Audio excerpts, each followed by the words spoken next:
namni ganda fiiti wajjinaa saa wagguu wallaalee namni walii bu'uun ni mala garuu Oromoon isin jibbee bakka itti isaan sirreessu nuti Oromoo wajjin takkaa wal dhabnee hin jirru miidiyaa kanarra wajji jirra nama dhuunfaa tokko wal dhabuun Oromoo wajji wal dhabuu miti meeqaa jira Oromoon miidiyaa kanarraa waltumu jiru takkaa namaa wajji wal tumnee hin beekne bakka lolli jirru araarsaa turre nuti nageenya labsaa turre kabajaa uummata Oromoo idduutti jaalala tokkummaa uummataaf labsaa turre tana nama tokko akka dhuunfaa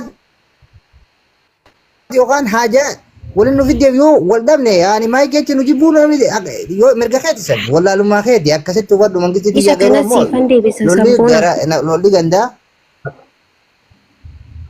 Okay, kana siifan deebisa iddoo Oromoon sinjibbeetti sinin jedhe si maal irratti sinin jedhe argitanii Oromoon hundi sinjibbee gaafa sinin jedhu uummanni Oromoo miidiyaa kanarra jiru durba Oromoo keessa baay'ee jabduu taatee kan jala hiriiran kan jalatti walgaa yookaan immoo yaada bareedduu kan qabdu hooggansa hayyotii Oromoo beektoota Oromoo kan deeggartu kan ganda namaa hin tunne kan Oromoo gadi baatee hin qeenye ilma namaa hin cabsine amadura maayikiin ibsaa baay'ee laa wallolama wallol wallolaniitu turan. Okay, inni eessa ibsaa baay'ee laa eessa Harargee dhaame. Si ibsuuf deematee jira dhaggeeffadhu kaasabboonaa okay Harargee Harargee moo Harargee yaa Harargee miti yaa Harargee. Okay, ani fi jaalichaan fi warri si wajjin wallolaa jiru kun eessa Harargee moo Harargee miti yaa. Okay, maaliif wal dhabuun danda'ama? Mee saayikooloojii deettana keessa laal. Rakkina maal qabdi isin tun? Maali yoo nama tokko ta'e qof keessaafuu namoota keenya jajjabaa namoota akka Harargeetti namoota jajjabaa namoota feemasa nama gartee yaada gaarii qabu majjiin maaliif walii galuu dadhabdiin gaafii isinitti ta'uu danda'a. Hawaasa Oromoo Harargee kana keessaa maaliif wal dhabde? Garuu immoo akka miidiyaa irratti ani Oromoon jaaladhaa jechuu dandeessi rakkoo miti san.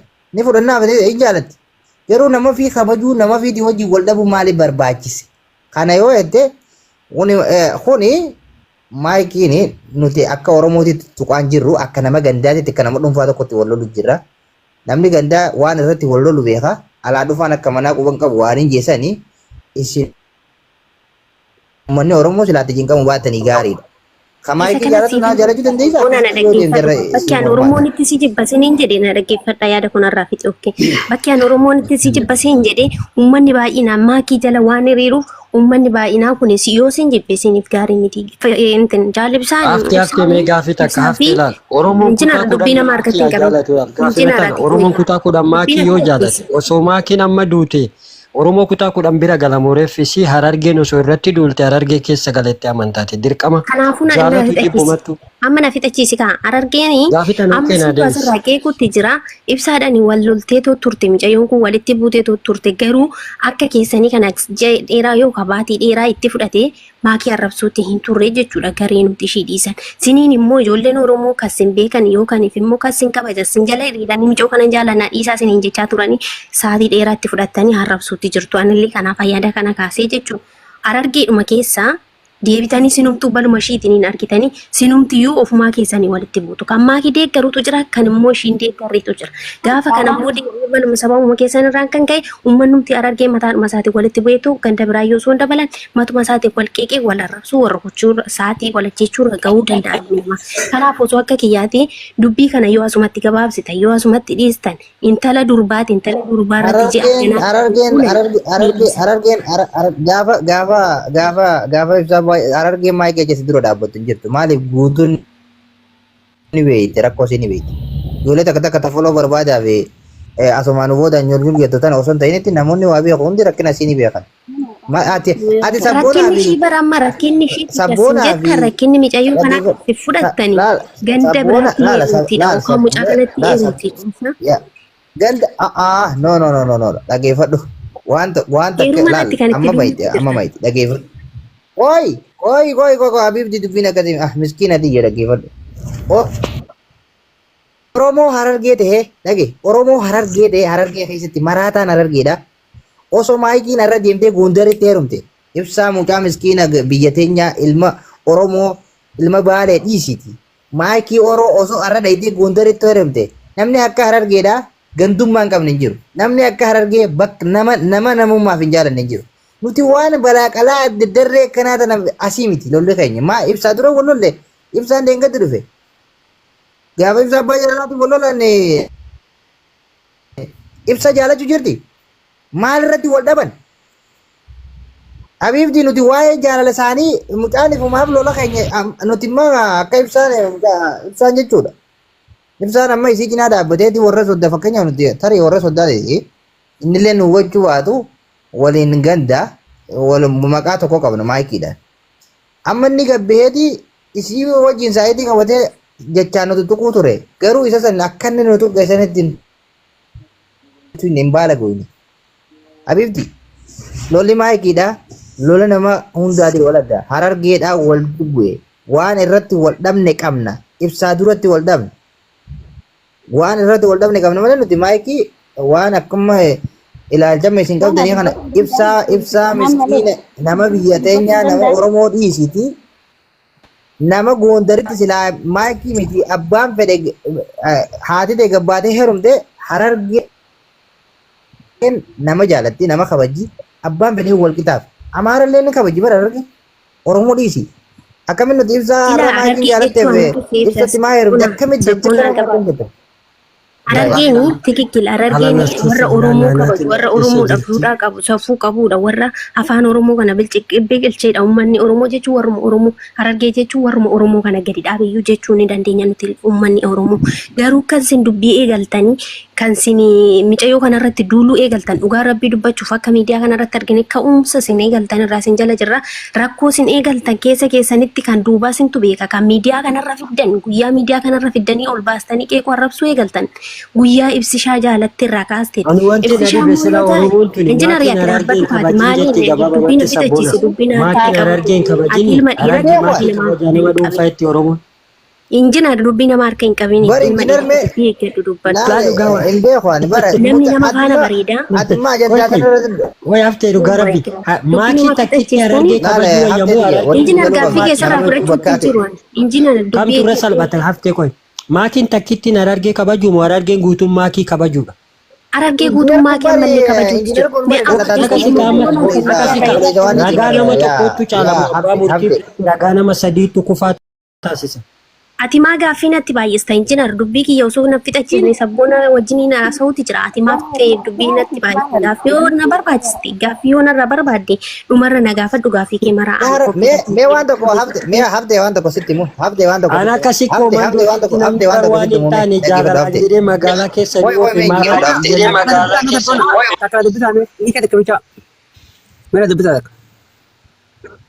Harargee mee injinar jaala kiyya injinari dhageeffadhu Harargee lixaatii fi Harargee lixaa Harargee bahaati nuti immoo Itoophiyaa teenya usmee mangiste Harargee Harargee lixaa jiini nuti dhiifne jira Harargee maqaa Harargee lixaa sunar haala lookeeshina lafaati Harargee ma laal Harargee lixaatii fi Harargee bahaa titti jechuudha nuti jechuun warri Harargee kun hawaasii gadiini maayikii namni nurra jaalatu hin jiru. Oromoon kutaa kamuu tokko nurra hin jaalattan.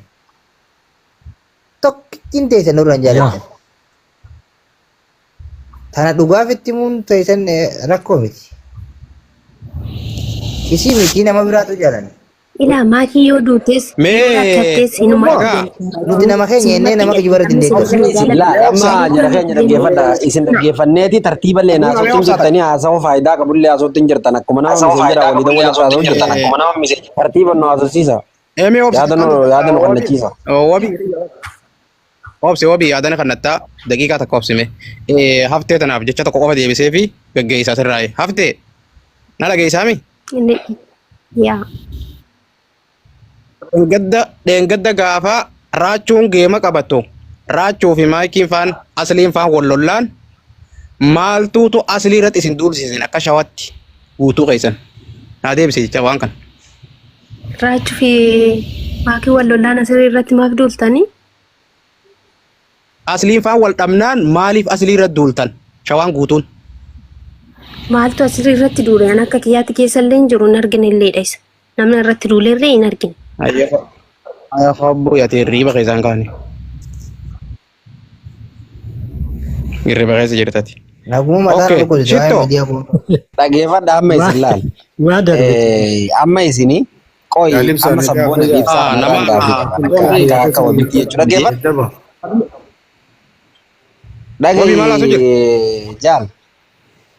Isinii qabsoon amma sabboonan gaggeessu jirta kuni kaayyoon qabsoo teessanii maali? Galmi isaa hoo eessa dhaabuu fi kaayyoon teessan mee waan kanarraa jaalibsaa gaggabaabsi naa deebisi takki sabboonan. Sabboonan gaafii ta'an isin gaafadha. Takaayyoo keenyaatti dhiiftee tuma Qabsoo hojii maali silaa yoo? fayyadu. Gaafii dharee fakkeenyaaf arrabni maakii kun sababni yaani eessa dhaabuu fi hagamitti dhaabuu fi maali bu'uurri keessa wanni isin arrabsitaniif akka isiin akkam taatuuf fakkeenyaaf akkami kaayyoon teessan maali ga'umsi bakki itti dhaabuu yaata yoo eessa. Gaafiidha tun deebisaa. Obsi Habiibi nu gargaaruuf immoo laal waan kanarra nu gargaaruuf immoo sappoortii nu godhuuf immoo wanni gaafattee Gaafii ati daree kanama tokkotti. Obsi. Ani isin gargaaruuf. Gaafii akkanaa jirtu. Okay nu gargaaruuf. Badii qabdeettee nu gargaarta moo badiin qabdeettee nu gargaarta?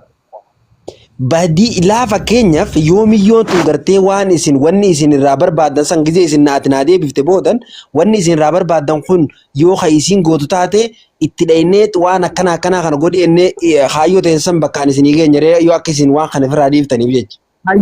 Asiin kuni nama miidiyaati. Miidiyaa kanarra jirta. Arbo Shiriin isaa isii hordofaa jirta. Akka nama tokkotti akka waabilitti ati sibiilatti badii qabdi moo badii? Isii immoo isii yoo badii qabaate badii isin badii isin balleessine badii teessanii. Akka nama miidiyaarra jirutti ilaal. Ati akka nama miidiyaarra jirutti maayikii bira badii gartee moo hin garre? Ati akka nama miidiyaarra jirutti akka keetitti dhuunfaa keetitti takeenyaa dhiisi. Hin agarre jaalibsaa hin agarre. Akkamittiin arginii naan jee akka ittiin arginu siim. Siifin himaa dhageeffadhu akka ittiin arginu. Gaafa ibsaa baay'ee laati bisu wallola kan maaliif ati arrabsan turre wabii? Dhagee sun waan amma dhimmi sun sun kutee sun gaafa sababa maallaqaati. Sun kutee sun dhimma biraati. Maal irra garte gaafsan? Ati maal irra garte gaafsan? An gaafsanii laal. Garte haga waan nama kana haga ifitti as qabdu qabdaa haga gizee namni kun sirraa achi goree haga kiyyeettee ifitti akka qabdu qabda namni kun kiyyummaa.